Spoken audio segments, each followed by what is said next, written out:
ನಿಂದು ತಾಯಿ ಗುಣ ತೀರೋದಿಲ್ಲ ಋಣ, ನೀನು ನಮ್ಮ ಪಾಲಿಗೆ ಎಂದು ದೇವ್ರಯ್ಯ.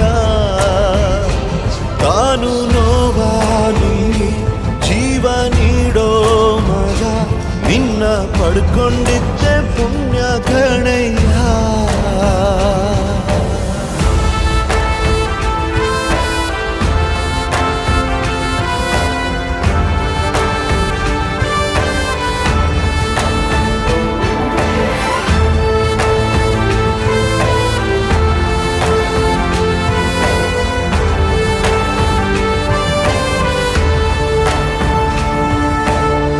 ಅನ್ನ ಕೊಡೋ ಭೂಮಿನು ಹೊಗಳುತ್ತಿದೆ ನಿನ್ನನ್ನು, ಊರನ್ನೇ ಬೆಳಗೋ ವಜ್ರ ನೀನು.